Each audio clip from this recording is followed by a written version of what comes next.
Right now. New on the Nightbeat, broken and horrible. Those were the common words being used to describe the state's foster care system at the Texas State Employee Union Town Hall today. And the lack of places for kids to stay who are under CPS and Family Protective Services care. The Night Team's John Paul Barajas gives us a look at the issues brought up today and potential solutions. The state has too many foster kids in their care and not enough places to house them.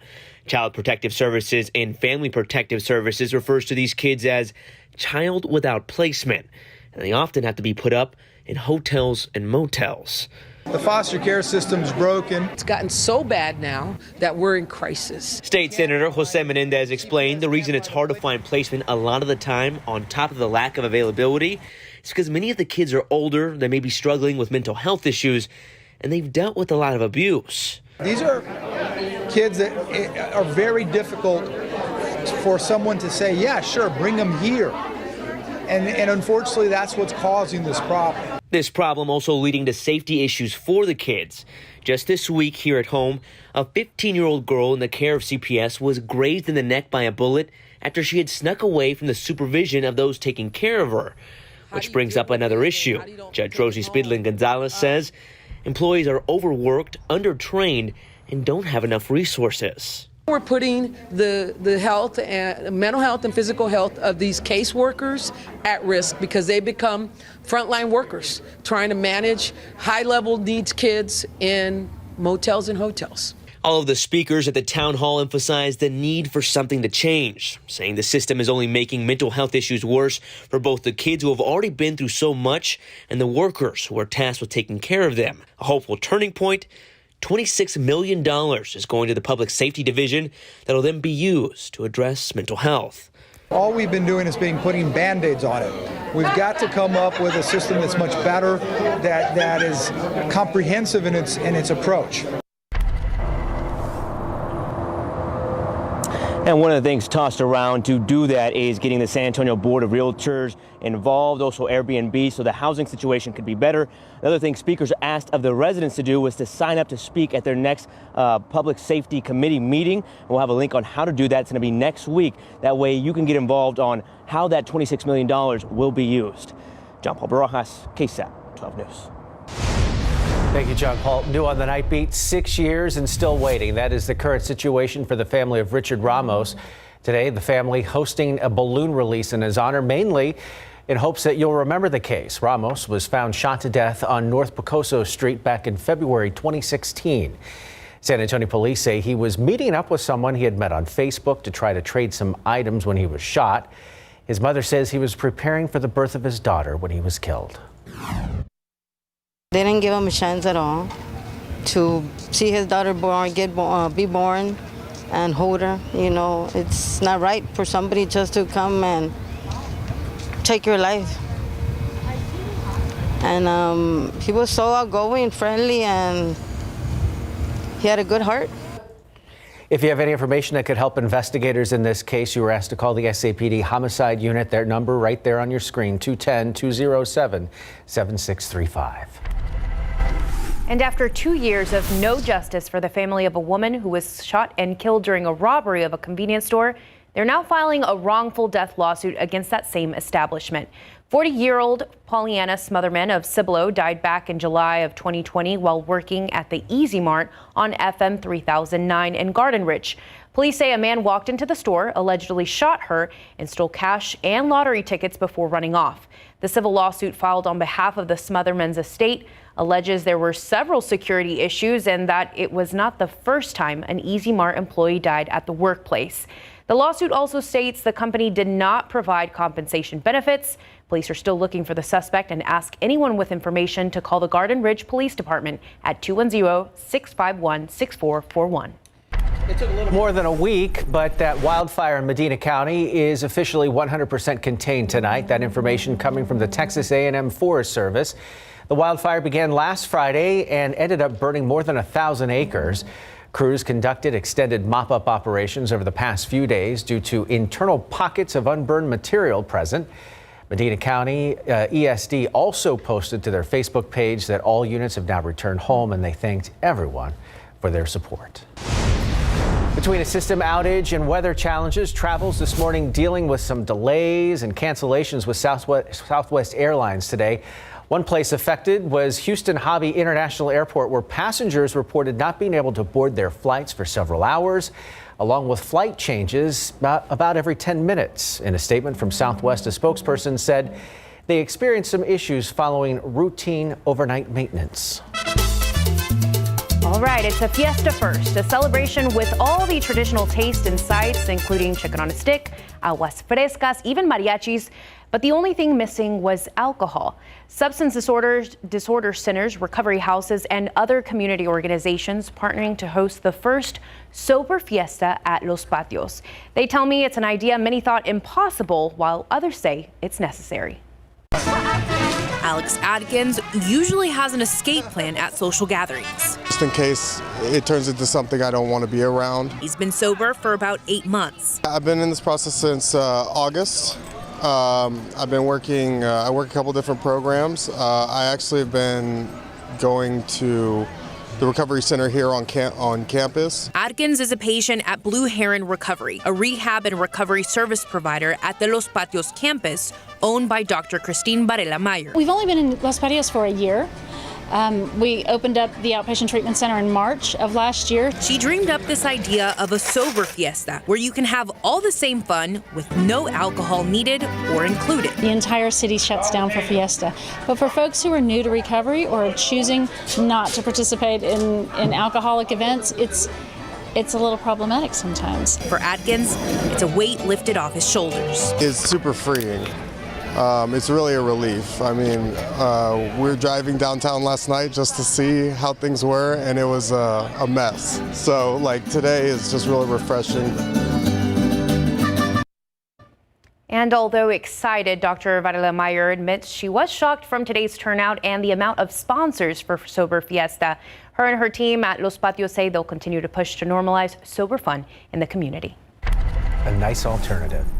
Heads up for some drivers tomorrow. A full closure will be happening for parts of I-35 over there on the northeast side. The area affected will be on I-35 between O'Connor Road and North Weidner Road. That closure will happen tomorrow and next Sunday. CPS Energy crews will be working with TxDOT to replace and relocate transmission structures. The closures will be from 9 a.m. to 4 p.m. for about 15-minute intervals, so watch out for that.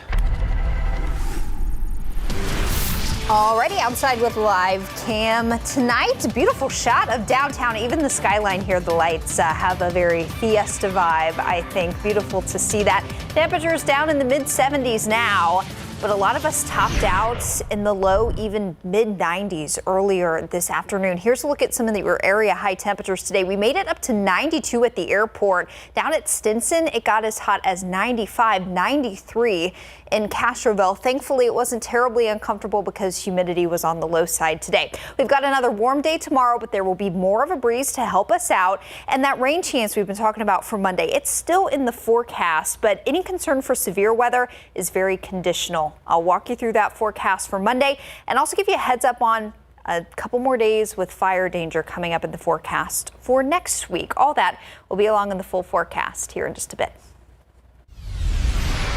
And now to the latest on the war in Ukraine. Ukrainian officials are saying the area around Kyiv has now been liberated. This comes after they say Russian troops have started to retreat from that area. But the situation in Ukraine is still devastating. Military officials there saying even though Russians have left, they are planting mines in homes and streets. President Zelensky confirming that the Russians are slowly moving out across much of Ukraine, but that they're redeploying to eastern Ukraine, setting up a potentially decisive battle ahead.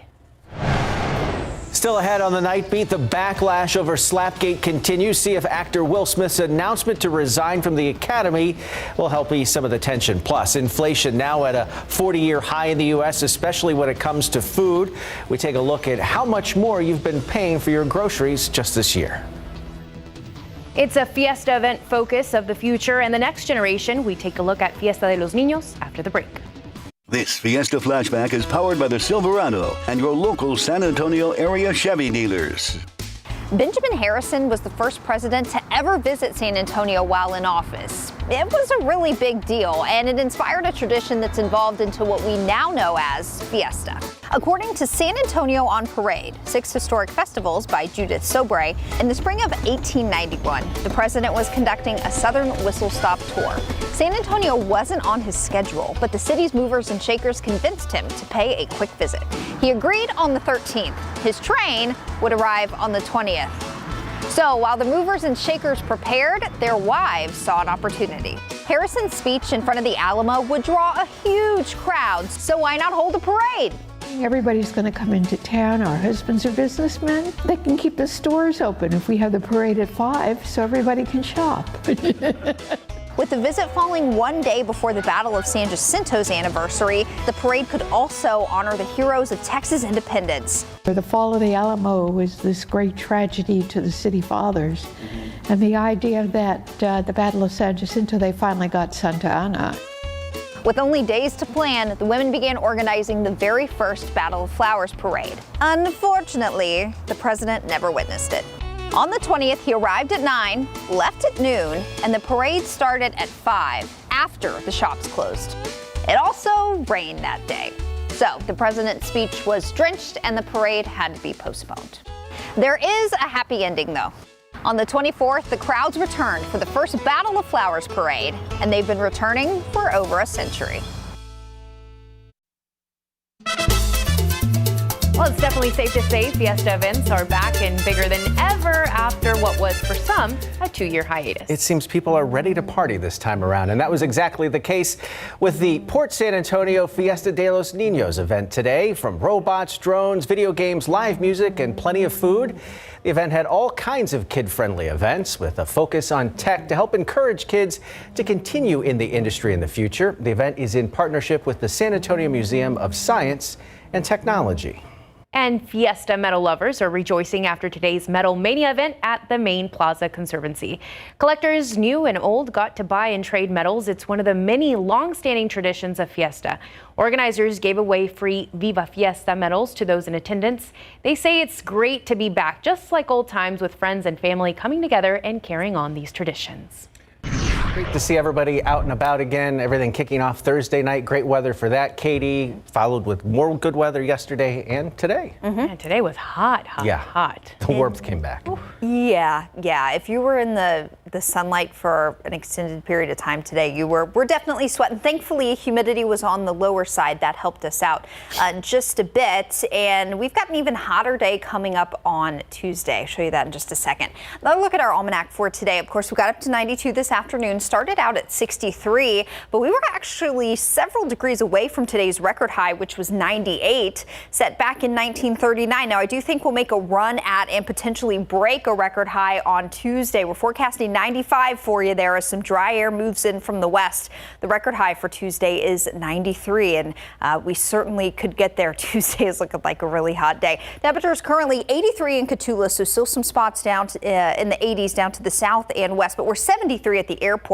Just shy of 70 at Randolph, 73 Canyon Lake, and 67 in Comfort. So those temperatures and these types of dew points, our dew points are low, feels really comfortable out there tonight. Through tomorrow morning with clear skies, drier air, light winds, our temperatures for most of us will settle mid to upper 50s. Just shy of 60 at the airport. In Wilson County, look for a low around 58, Rio Medina 53, and closer to 50 north and west as you get toward Kerrville and Comfort. But tomorrow afternoon will be another warm day. We'll have a few hours of morning clouds, but then by the afternoon, abundant sunshine once again to warm things up. More upper 80s and low 90s on the board tomorrow. Thankfully, we'll have more of a breeze tomorrow than we had today. Our winds will be out of the southeast at about 10 to 15 miles per hour through tomorrow afternoon. So that breeze will help us out just a little bit. Overall, I think with the breeze, it won't be too shabby out there tomorrow afternoon. Currently 63 in Waco, 67. Tyler, low 60s up across the Texas Panhandle. And in terms of any rain or anything else going on, Texas is pretty quiet tonight.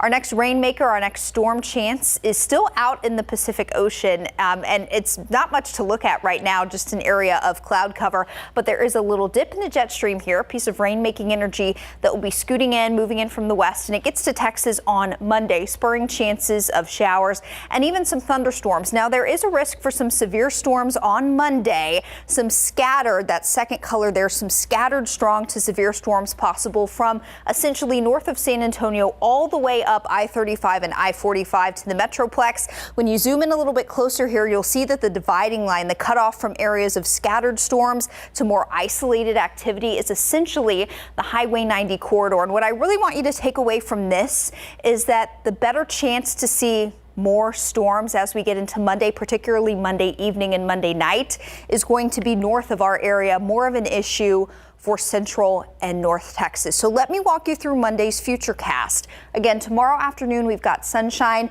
but while we're sleeping Sunday night, clouds fill back in, and by early Monday, we've got overcast skies, patchy drizzle, and even some spotty showers that will be pacing on through. So potentially some wet roads in spots for the Monday morning commute. We could see some lingering spotty showers through the early part of the afternoon. Something important about Monday's forecast, we keep a lot of clouds around, and that keeps us from getting too hot.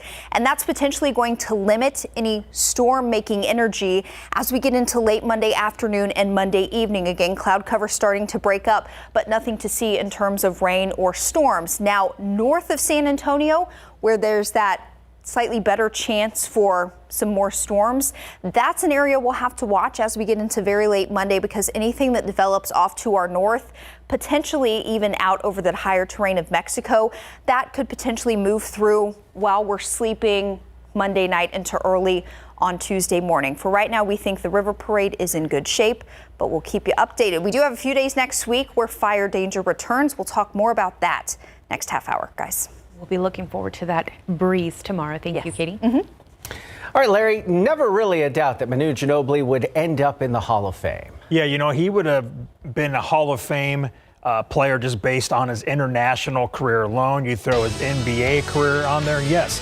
definitely a no-brainer. Manu getting the call and through it all, humble as ever. Plus, in golf, we have a four-way tie for first at the Valero Texas Open coming up.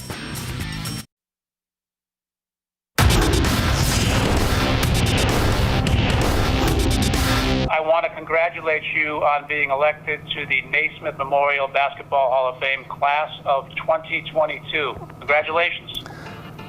Thank you very much. Huge honor. So I really appreciate it. That was Manu on Monday getting his call to the Hall in Big Board Sports. Spurs drafted Manu Ginobili as the 57th overall pick in the 1999 NBA draft. He joined the Spurs in 2002 and soon became a key member for the team. And now, 20 years after his rookie season, Manu was elected to the Naismith Memorial Basketball Hall of Fame as a first ballot inductee. The Hall of Fame made the announcement today at the men's NCAA Final Four in New Orleans. Manu sacrificed a starting spot for the good of his team, and he quickly turned into one of the top reserves in NBA history. He was named Sixth Man of the Year in 2008. He was a two-time NBA All-Star selection, both in seasons when he was a full-time starter. Manu was a fierce competitor who put his body on the line too many times to count. He had a flair for the dramatic, and Spurs fans love him. He's a Hall of Fame inductee, but he still can't help being modest. I was part of two incredible teams. And if it wasn't for being part of those two teams, I wouldn't be here. It's not just about individual accomplishments. I never won a scoring championship, an MVP, even first team.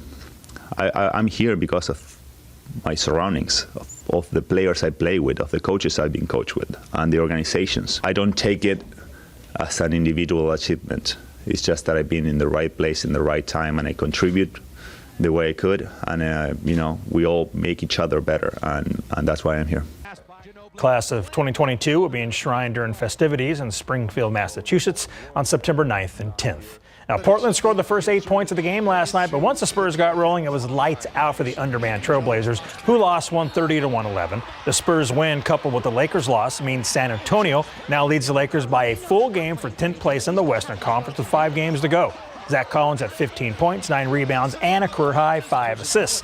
The Spurs' magic number to clinch the play-in is down to 4. We're locking in. All these games are super important right now. We're all fighting to get in the playoffs. So I think it's a part of us growing, but also that sense of urgency.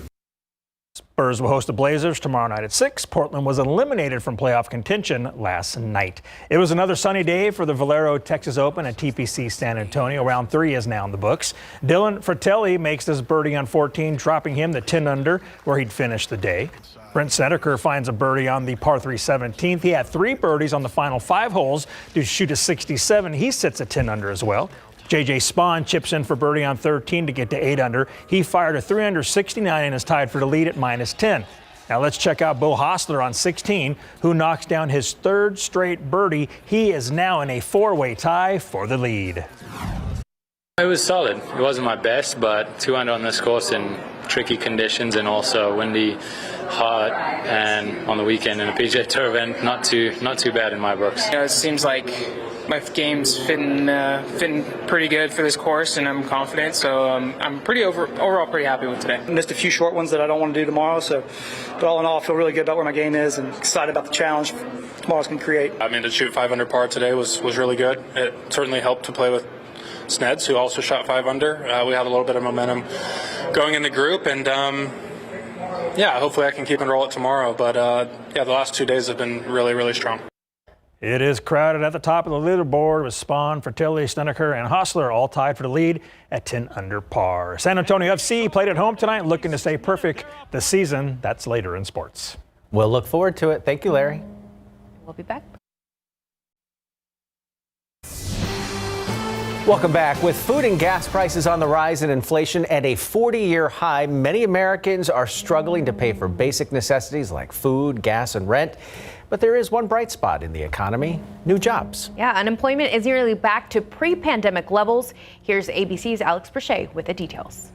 More and more Americans are struggling financially, with inflation at its highest level in 40 years. When you're living paycheck to paycheck, it hits you like a ton of bricks. At the supermarket, according to a new report from the USDA, the cost of groceries rose 1.4% between January and February this year. Prices are up 8.6% between February 2021 and February of 2022. Poultry prices could move up by 6 to 7% this year. The cost of eggs up to 2.5% and 3.5%. Consumers are also paying more at the pump. Nationwide, gas prices averaging more than $4 a gallon. These numbers are not good. They show a lot of people are in trouble. President Biden announcing the largest ever release of oil from the nation's Strategic Petroleum Reserve, 1 million barrels a day for the next 6 months, up to 180 million barrels total. I know that this job is not finished. We need to do more to get prices under control. But there is a bright spot for the economy. The March jobs report shows 431,000 jobs were added last month, the 11th straight month of more than 400,000 new jobs. The unemployment rate down to 3.6%, almost back to pre-pandemic levels. For many, that means now is the right time to look for a new or better job. Employers know there is a tight labor market, and in order to attract and retain their top talent, they're being more flexible. Experts suggest while looking for a new job, know the marketplace for your skill set and know your worth. Negotiate your terms, salary and schedule, and any other details that are important to you. And cast a wide net. Many companies are no longer limited by zip code. Alex Brachet, ABC News, Washington. We're just days away now from a historic launch to the International Space Station, the first all-private crew that'll be headed to the ISS. It's a 10-day mission with the private space company Axiom. The company announcing in January it plans to build a production studio module for the space station. It's all part of a plan to launch Tom Cruise into space to film a movie in the future. The crew for the flight includes a former NASA astronaut, 2 mission specialists, and a pilot, all 4 entrepreneurs who spent tens of millions of dollars to launch aboard the SpaceX Crew Dragon.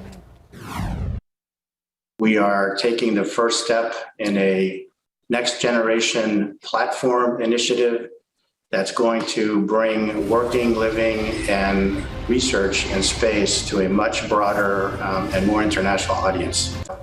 That launch is scheduled for go on Wednesday, 11 a.m. Central Standard Time. Alaska Airlines is going gender neutral with its employee uniform policy in hopes to, quote, provide more freedom and flexibility in individual and gender expression. That's according to a spokesperson. The carrier will also collaborate with a designer to create gender neutral uniform items for frontline workers, including flight attendants, customer service agents, and lounge employees. Previously, the airline did require either male or female uniforms, along with regulations on other dress codes based on assumed gender. The airline is also updating to allow more flexibility in personal expression, and that includes tattoos and hairstyle choices. In health news tonight, stress is often a normal part of today's busy lifestyle, but what exactly can stress do to our bodies, particularly your heart? With more in tonight's Health Minute, here's ABC News and Wen. Everyone has had those sleepless nights where stress and anxiety keep you up. But research suggests levels of anxiety and worry can be linked to your risk of heart disease. Researchers at the Veterans Affairs Outpatient Clinic in Boston report that higher levels of stress are associated with higher risk for heart disease later on in life. The study showed men with higher levels of self-reported anxiety were the same ones with more risk factors for heart disease. Risk factors include high blood pressure, high cholesterol, obesity, and diabetes. Having 6 or more risk factors means you're more likely to have some kind of heart disease. Some signs of anxiety to look out for are irritability, excessive worrying, or insomnia. Doctors suggest routine checkups and being proactive can help lower your risks. So make sure to discuss with your doctor if this applies to you, especially when you feel anxious or stressed. With this Medical Minute, I'm Wen, ABC News. The fiesta spirit is here and sometimes comes with a little bark.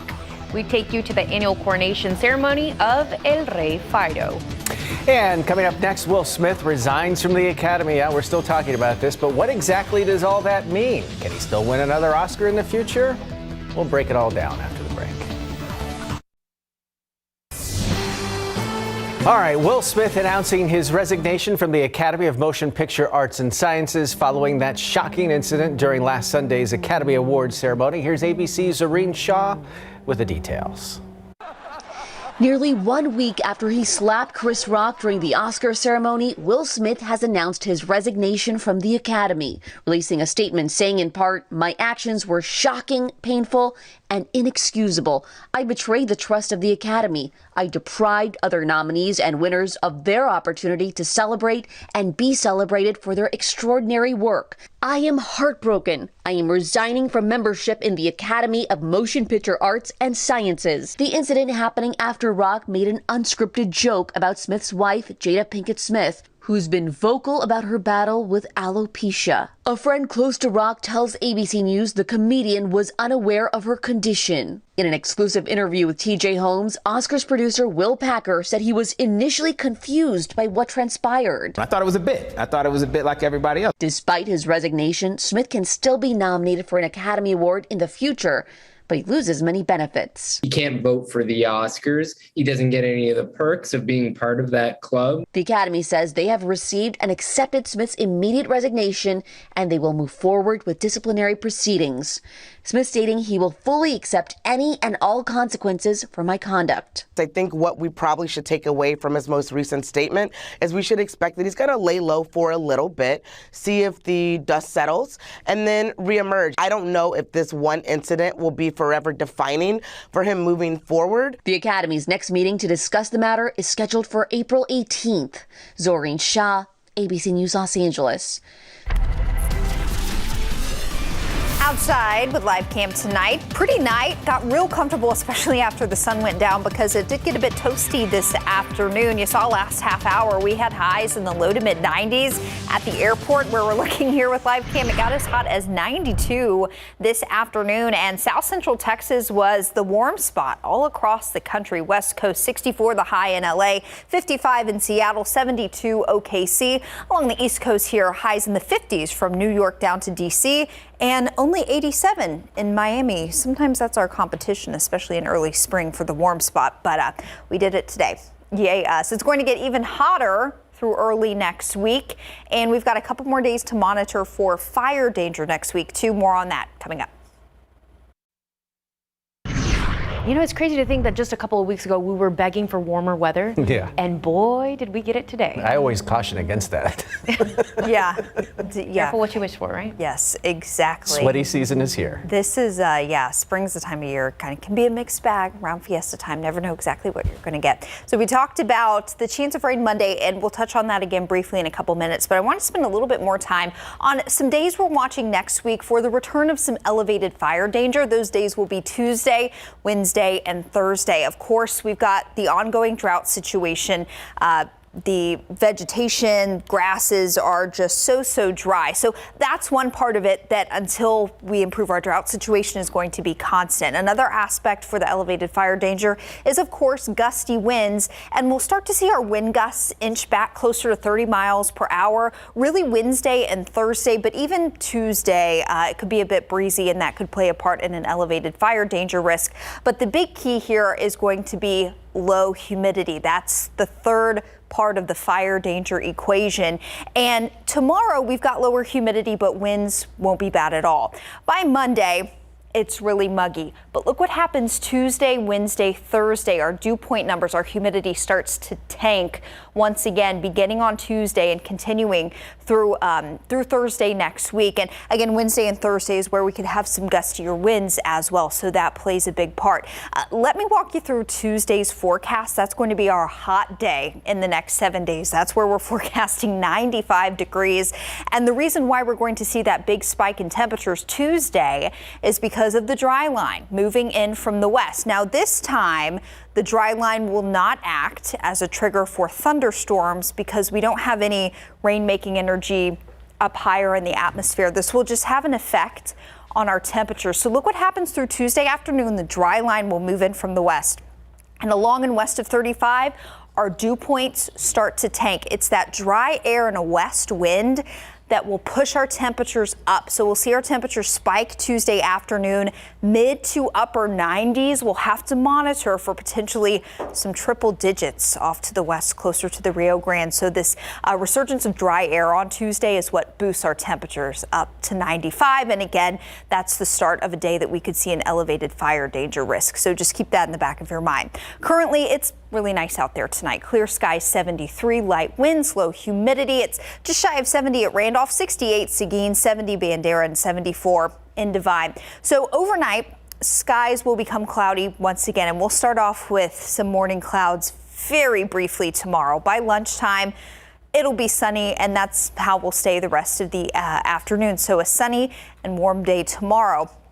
Overnight, Sunday into Monday, clouds fill back in, but this time we expect to have some patchy drizzle and a few spotty showers. So potentially some shower activity for the Monday morning commute. Keep that in the back of your mind as well. May need a little extra time. And these spotty showers will be possible through the morning, actually through the early part of the afternoon. As we get into late afternoon, early evening for the start of the River Parade on Monday, we're going to be watching very closely the potential for some storms to develop during the second part of the day. But a big key here on Monday is we're going to keep a lot of clouds around even into the afternoon. That's going to keep us from getting too warm, and that won't allow for a lot of storm fuel to pop up. So right now it looks like we'll get through the River Parade just fine, but by very late Monday night into the overnight hours, we'll have to watch for anything that pops up well west or north of San Antonio, because that could swing through overnight. Then by Tuesday, skies are sunny, and then that's our hot day. So we're going to keep a really close eye on forecast trends for you the next 24 hours. But as of right now, things look good for the River Parade, but keep checking back. Tomorrow, cloudy starts very briefly, sunny, warm and breezy into the afternoon. There's our hot day on Tuesday, and then fire danger is a potential again through about Thursday next week, guys. Thank you, Katie. All right, Larry, San Antonio Football Club looking to stay undefeated, but doing so playing tonight wearing some of their Fiesta-themed colors. Yeah, it was definitely their Fiesta kit getting into the theme of things around here. Plus, it was their first home match in 3 weeks, so you know they were eager to play in front of their home fans, and the fans were eager to watch them. We got those highlights coming up for you. Plus, in girls high school soccer, Reagan is back in the regional tournament. Coming up. In case you haven't heard, because you've been out getting your Fiesta on, Spurs great Manu Ginobili is set to join Big Three member Tim Duncan as a Hall of Famer. The Naismith Memorial Basketball Hall of Fame today announced the 13 honorees in the class of 2022. Manu played 16 seasons with the Spurs and was honored by the team with the jersey retirement in 2019. He's a basketball icon in Argentina and one of the best to wear silver and black. The class of 2022 will be enshrined during festivities in Springfield, Massachusetts, the birthplace of basketball, on September 9th and 10th. The Reagan girls soccer team is moving on to the regional semifinals after a hard-fought 1-0 victory against Johnson in the third round of the playoffs last night. Junior Taylor Jernigan scored the only goal of the match in the 72nd minute on a strike from 30 yards away to stun the Jaguars and send the Rattlers to the regional tournament for the first time since 2015.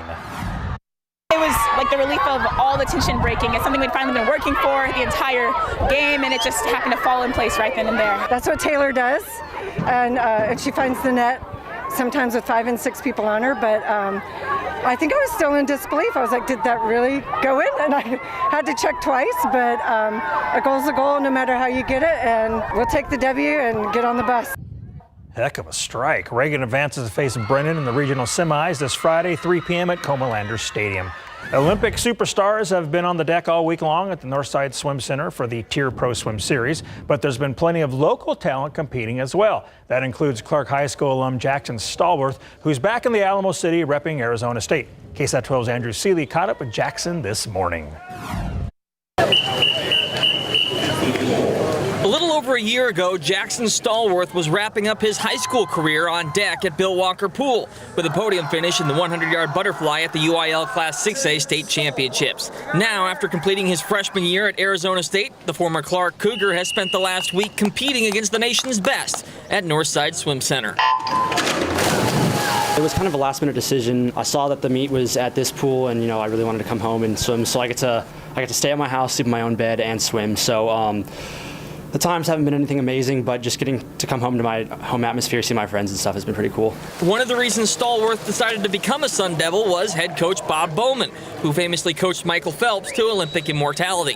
What is it like swimming for Coach Bowman? He's a big personality. He's pretty intense and loud, but he cares a lot. It was definitely a really hard adjustment. The training has been so much harder than anything I've ever done, but I'm surrounded by so many fast people, so it's definitely been a great learning experience. Well, on-course season is just beginning for Stallworth, and this meet is another step toward his next big goal. Make the travel team this next season and go from there. From Northside Swim Center, Andrew Seeley, KSAT 12 Sports. San Antonio FC looking to stay undefeated tonight at home against Phoenix Rising FC. No score until the 56th minute. SAFC goalkeeper Jordan Farr makes a great diving stop at the rebound, trickles right to Claudio Repetto, who puts it in under the crossbar for a 1-0 lead. Phoenix would add another goal in stoppage time, and they defeat SAFC 2-0. In the men's Final Four, the first game today, Kansas beat Villanova 81-65. So the Jayhawks will face the Tar Heels for the national championship because North Carolina just beat Duke 81-77. That means Coach K's incredible career is now over with. Heck of a career. Yep. Heck of a matchup for the finals, too. Yeah, indeed. Thanks, Larry. We'll be right back after the break.